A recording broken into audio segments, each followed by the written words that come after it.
Olá, nossa saudação a todos com votos de paz. O capítulo 23 do Evangelho segundo o Espiritismo tem por título Estranha Moral.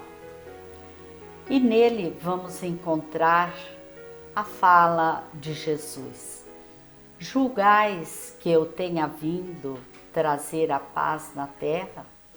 Não, eu vos afirmo ao contrário, vim trazer a divisão, pois doravante, se acharem numa casa 5 pessoas, estarão elas divididas umas contra as outras, 3 contra 2 e 2 contra 3.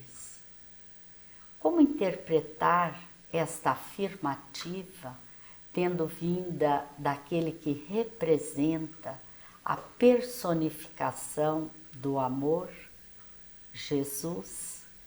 O nosso querido irmão Jorge Elahá, estudioso, palestrante espírita, nos trará importantes esclarecimentos sobre este assunto. Olá, caro amigo. Seja muito bem-vindo ao programa. É sempre um prazer muito grande poder retornar aqui ao Espiritismo Responde e termos a oportunidade assim de conversarmos sobre doutrina espírita. Quero agradecer o convite que me foi feito. Nós é que te agradecemos imensamente. Elahá, antes de falar sobre essa alerta, vamos dizer assim, de Jesus, eu gostaria que você nos falasse sobre a fé. A fé é inata, ela é adquirida, ela é desenvolvida? Nos fale. Segundo aquilo que a própria doutrina espírita nos oferece sobre a questão da fé, esse sentimento, essa capacidade de perceber a nossa relação com o mundo espiritual, ela vem desde o surgimento da espécie humana sobre o planeta. No livro O Espírito e o Tempo, de Herculano Pires, ele trata logo no primeiro capítulo sobre as expressões de religiosidade que teriam acontecido desde a pré-história, tomando por base alguns povos da atualidade que ainda vivem de uma maneira muito assemelhada ao período pré-histórico. Então, utilizando-se da religiosidade que hoje essas comunidades possuem, faz-se um paralelo com o passado. E o grande estudioso dessa área, que Herculano Pires cita nesse capítulo da obra dele, é Spencer. Então Spencer diz o seguinte: observa-se que desde a pré-história, considerando a realidade de hoje dessas comunidades, o homem já possuía um rudimento de conexão com a espiritualidade, numa forma de religiosidade muito simples, muito ainda iniciante. E a gente poderia perguntar, mas em que se baseia essa fé que está nascendo, essa fé ainda tão incipiente? Baseia-se na mediunidade. A fé nasce da mediunidade, porque esses povos viam fenômenos mediúnicos, presenciavam fatos mediúnicos e isso levava a eles à compreensão de que existia alguma coisa além da matéria. Então, desde esse período que Herculano Pires vai tratar como horizonte tribal, a humanidade já vinha construindo o seu ideário na direção da fé. E depois, todos os demais povos antigos, todos, sem nenhuma exceção, possuem uma expressão de religiosidade. Essas religiosidades, elas são de tal maneira presentes que não se consegue encontrar um único povo antigo que não tenha uma percepção de que existe um mundo espiritual. E há uma curiosidade muito interessante sobre isso. É que esses povos eles não falavam entre si, não havia um meio de comunicação entre eles. Mas todos os povos da Terra possuíram de maneira diferentes, mas convergente, princípios espirituais semelhantes. E há 4 princípios que são idênticos em todos os povos. Primeiro, a ideia de que existe uma divindade que nos criou e que rege as nossas vidas. Todos os povos antigos tinham essa compreensão. Segundo princípio que todas têm, o homem é dotado de uma parte espiritual que sobrevive à morte e que vai viver para além da chamada morte física. Então, o primeiro princípio é a divindade. O segundo, existe a alma e ela é imortal. Terceiro, essa divindade que criou o homem, que criou essa alma imortal, deixou um código de conduta, que seria um elenco de princípios morais que o homem deveria viver para que depois da morte ele fosse feliz ou infeliz. Então, há um código de conduta deixado em todas as religiões. Um código que converge para a questão do amor, da fraternidade. E o quarto ponto que todas as religiões têm: após a morte haverá um julgamento. Após a morte haverá um momento através do qual aqueles que cumpriram o código vão para um lugar bom, os que não cumpriram o código vão para um lugar ruim. 4 princípios: a divindade, a imortalidade, o código de conduta e o julgamento após a morte. O Livro dos Espíritos de Allan Kardec tem 4 partes. A primeira parte, Deus e a criação, que tem a ver com a divindade. A segunda parte do livro, a vida espiritual, que tem a ver com a imortalidade lá das religiões. O terceiro é o código de conduta, que são as leis morais. E o quarto, que é o julgamento, são as penas e consolações. Então, o Livro dos Espíritos é um espelho de todo esse histórico da fé que acompanha o homem desde o princípio de sua história. Que interessante, Elahá, essa sua relação com o Livro dos Espíritos, muito interessante. E como que nós podemos, então, interpretar essa frase de Jesus? Não vim trazer a paz, mas a divisão. Isso é muito importante, que quando a gente vai analisar uma frase de um autor, de um pensador, de um filósofo, de um líder religioso, de um iluminado, de alguém que deixou um contributo em termos de pensamento, que suas falas sejam observadas no contexto da sua pregação, para que as frases não sejam tomadas fora de contexto, porque todo texto pertence a um contexto. E não dá para a gente tomar uma frase isolada de Jesus e tentar dar a ela um sentido de que ela seja independente de todo o corpo de doutrina que ele tenha deixado. Então, se a doutrina de Jesus sempre se pautou pelo amor, pela fraternidade, pela renúncia, pela busca do perdão aos inimigos, por esse movimento sempre na direção do amor, não faz sentido que esta frase ela contenha algo que venha colidir com todo o edifício que foi preparado durante os vários anos de pregação de Jesus. Exatamente por isso, essa frase ela se apresenta como sendo uma das expressões da chamada estranha moral de Jesus, muito bem abordada por Allan Kardec no capítulo 23 do livro O Evangelho segundo o Espiritismo, editado pela Federação Espírita Brasileira. Então ali você vai encontrar que característica? Nesse capítulo 23, Kardec vai elencar algumas frases que Jesus teria dito e que causam um pouco de estranheza. Entre elas essa: não vim trazer a paz, mas a divisão. Em algumas traduções, não vim trazer a paz, mas a espada. E aí fica estranho, esse é o versículo 34 do capítulo 11 do Evangelho de Mateus. E ali a gente vai ter, através de Kardec, a seguinte análise: quando a criatura humana se aproxima dos conceitos cristãos, ela entra num processo de ebulição interior, em que ela percebe que os valores que ela vinha trabalhando até então não servem mais. Ela começa a se incomodar com o princípio de verdades que ela adotou até aquele momento.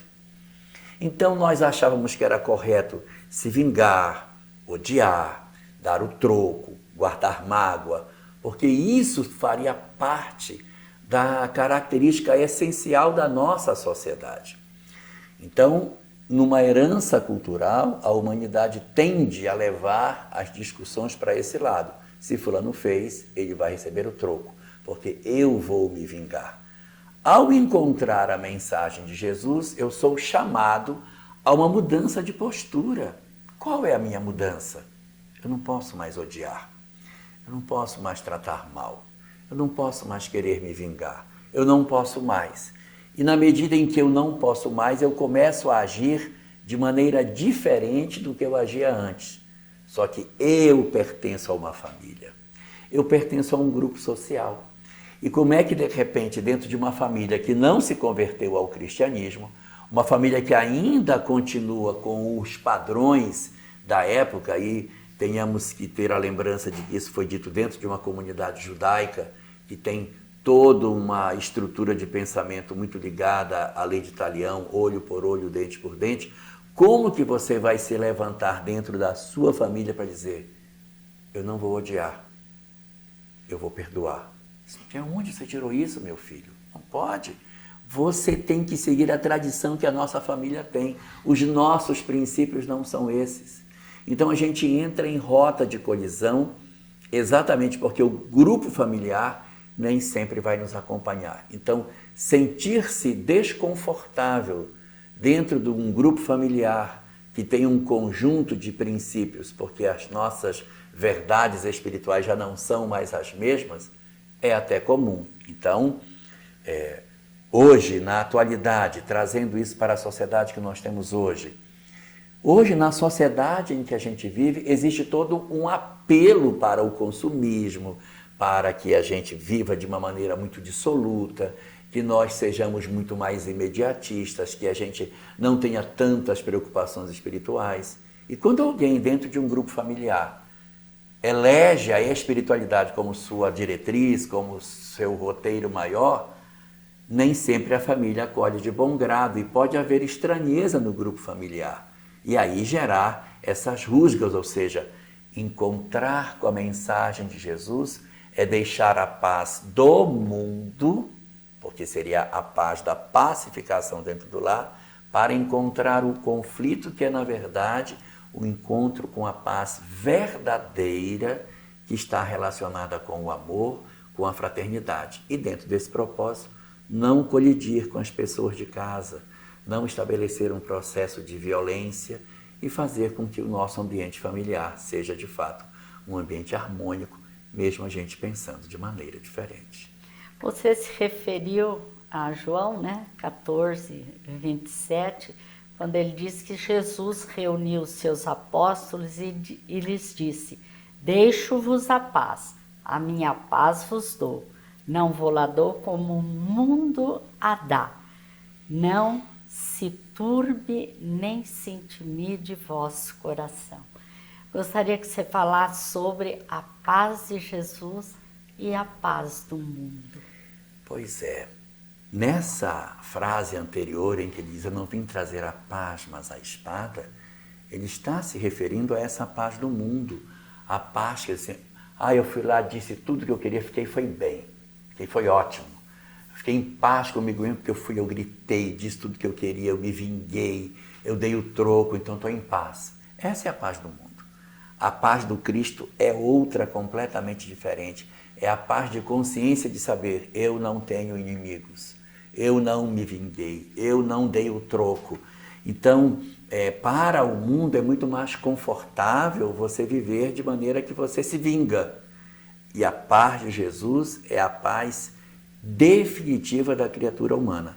Então, durante todo o período de convivência de Jesus com os seus discípulos, ele foi oferecendo para eles uma visão completamente diferente de vida, uma visão espiritualizada, uma visão que retirava os pesos dos nossos ombros, o peso da mágoa, o peso do ódio, o peso do não perdão, entregando uma vida muito mais tranquila, muito mais fácil de conviver. Então, essa é a paz do Cristo. A paz do mundo é a paz carregada de peso que a gente tem e a paz de Jesus, a paz tranquila, que leva aos corações uma serenidade maior. Quem tem mais intimidade com a literatura espírita já deve ter encontrado uma obra chamada Paulo e Estevão. Nessa obra Paulo e Estevão, há um momento em que Estevão é conduzido ao Sinédrio para ser julgado. E ali Saulo de Tarso se desentende com Estevão mais uma vez e, não conseguindo vencê-lo na argumentação, Saulo avança sobre Estevão e o esmurra. Ele cai no chão sangrando na boca. E Emmanuel, quando narra essa passagem, diz que Estevão teria dito para ele o seguinte: a paz difere da violência tanto quanto a paz do Cristo difere da vossa. Então, a violência que Paulo expressava era a paz do mundo, enquanto que a paz do Cristo era outra completamente diferente. Então, a força difere da paz tanto quanto a paz do Cristo difere da vossa. Elahá, nós temos falado muito sobre a transição planetária. Sim. Nós podemos dizer que a Terra chegou num ponto em que começa a se realizar a separação do joio e do trigo, conforme ensinou Jesus? Sim, o período da transição planetária ele já iniciou. E esse período de transição ele não pode ser buscado por nós como se tivéssemos que encontrar sinais geológicos. Nós temos uma mensagem em Obras Póstumas, no capítulo 31 da segunda parte, uma mensagem longa, mas no terceiro parágrafo dela diz assim: não procureis nos céus os sinais da transição. Então, não é o sol, não é a lua, não são as estrelas, não é nos céus que está apresentado o indicativo de que nós estamos numa transição. E no livro A Gênese, de Allan Kardec, capítulo 18, no item 9, nós encontramos ali uma outra citação de Kardec, onde ele diz o seguinte: não são as entranhas do planeta que se movimentam, quem está se movimentando é a questão da criatura. A rigor, a transição planetária, ela não é do planeta, ela é da humanidade que está no planeta, porque os animais vão continuar do mesmo jeito, a natureza vai continuar agindo da mesma forma.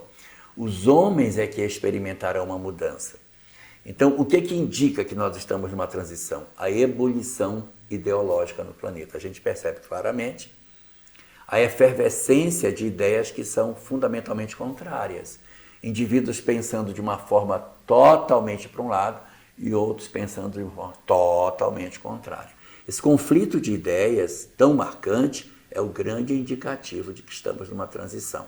E entre as várias sinalizações da transição, a literatura espírita nos fala sobre migração planetária, que é um fenômeno através do qual espíritos são retirados do planeta e conduzidos para outros orbes ou outras sociedades no mesmo orbe. No item 27 do capítulo 18 do livro A Gênese, Allan Kardec nos lembra que os que saem da Terra são somente os maus não tocados pelo bem, ou seja, os endurecidos e que não quiseram se transformar. Então, já está acontecendo esse processo de migração. No capítulo 11 da Gênese, quando fala sobre migrações espirituais, ele diz que as migrações não se dão numa única onda. São várias ondas migratórias, o que significa dizer que, sim, o processo começou, mas não quer dizer que ele já terminou. Ele está acontecendo.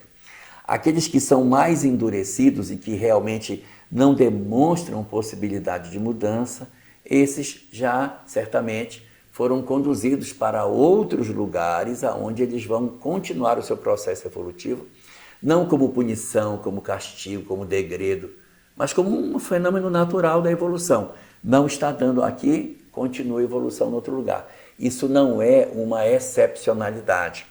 Tanto que no capítulo 3º do livro O Evangelho segundo o Espiritismo, quando Allan Kardec define as características dos espíritos que habitam mundos de provas e expiações, ele cita lá, entre as características, que eles são espíritos exóticos, ou seja, de outros lugares. A migração planetária, portanto, é um fenômeno razoavelmente comum dentro desse ambiente onde as transições acontecem.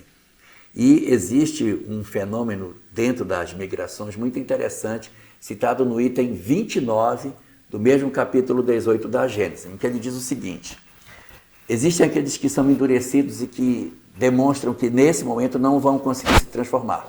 Esses migrarão. Existe um segundo grupo que há dúvidas se eles devem ou não migrar.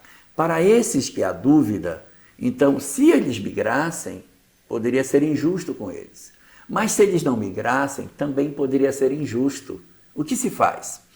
Então, esse item 29 diz que existem duas situações. Primeira, eles desencarnam e ficam no mundo espiritual observando a Terra e os mentores dando instruções para eles, para que eles percebam que eles têm que mudar, porque senão serão migrados. E aí eles se convencem, se transformam e são aproveitados numa próxima encarnação dentro da Terra, porque conseguiram se transformar. E há um segundo tipo, ele fica no mundo espiritual, mas ele não se convence da mudança, mas se percebe a possibilidade de que ele se transforme. Então lá nesse item diz, você pega esses que não são endurecidos como os primeiros que já foram, e retém esses espíritos no mundo espiritual, esperando o fim da transição.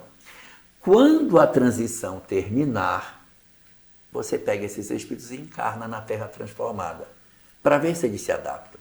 Se eles se adaptarem, eles ficarão. Se eles não se adaptarem, aí eles farão a migração tardia, porque outras ondas já foram, mas eles irão tardiamente.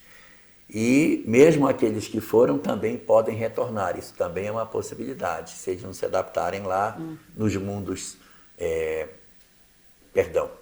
os que estão do lado de cá, se eles não se adaptarem, eles podem depois irem para lá. Não se adaptou, vai para o mundo para retomar a sua evolução. Ou seja, você pergunta se a migração já começou? Sim, a migração já começou, mas ela está longe de acabar, porque ainda vai ter gente migrando depois do final da transição. Interessante, Elahá. Eu gostaria, nós estamos já com o nosso tempo esgotando, mas eu gostaria que você nos falasse sobre a orientação de Jesus. Procure primeiro o reino de Deus, pois o resto lhe será dado por acréscimo. O pensamento do Cristo sobre essa questão nos mostra a necessidade de nós nos voltarmos para as coisas espirituais, porque na medida em que a criatura humana ela se desloca na direção de uma percepção espiritual de vida, ela automaticamente começa a ter uma mudança interior que justifica toda a transformação que vai acontecer em decorrência disso. No livro 7 da série psicológica de Joana de Ângeles, Mereça Ser Feliz, no capítulo 15, logo na segunda página, Joana diz o seguinte: todo aquele que inicia um processo de iluminação interior se torna gentil, amoroso e não faz exigências. Se você tem alguém que faz exigências, que é grosseiro e que não é amoroso, ele não está num processo de iluminação interior. Ele está fazendo, de repente, um movimento de religiosidade, mas ele não está fazendo um movimento de espiritualidade. Ele está indo na direção dos rituais, na direção da ritualística, dos aspectos externos da fé, mas ele internamente não está produzindo as transformações essenciais para que a criatura humana efetivamente avance espiritualmente. Então, quando o Cristo dizia, buscai o reino dos céus, é procurar não se interessar pelas coisas materiais, não se atentar tanto para as coisas do mundo, mas espiritualizar a vida, retirar de nós o peso que muitas vezes a gente traz dentro das nossas... As duas questões, orgulho e egoísmo, elas se fundem numa só, chamada interesse pessoal. Em vez de falar de orgulho e egoísmo assim, para saber se a pessoa está bem, verifique se ela tem interesse pessoal. Quem tem interesse pessoal é porque tem orgulho e tem egoísmo. Então, a grande medida para saber se você está buscando o reino dos céus é se você tem interesse pessoal. Analise. O que eu faço? É porque eu tenho interesse pessoal de ganhar alguma coisa com isso? Então, eu ainda não estou interessado no reino dos céus. A expressão do Cristo, reino dos céus, é a maneira poética dele falar desinteresse pessoal, conforme propõe o Livro dos Espíritos. É impressionante, né, a gente analisando essas questões, como a gente vê a lei de amor, né, o amor do pai pelos seus filhos, quantas oportunidades, né? E Larra, a nossa eterna gratidão pela sua contribuição para com o nosso programa. Muito obrigado. Agradecemos a todos vocês que estão conosco e lhes desejamos muita paz.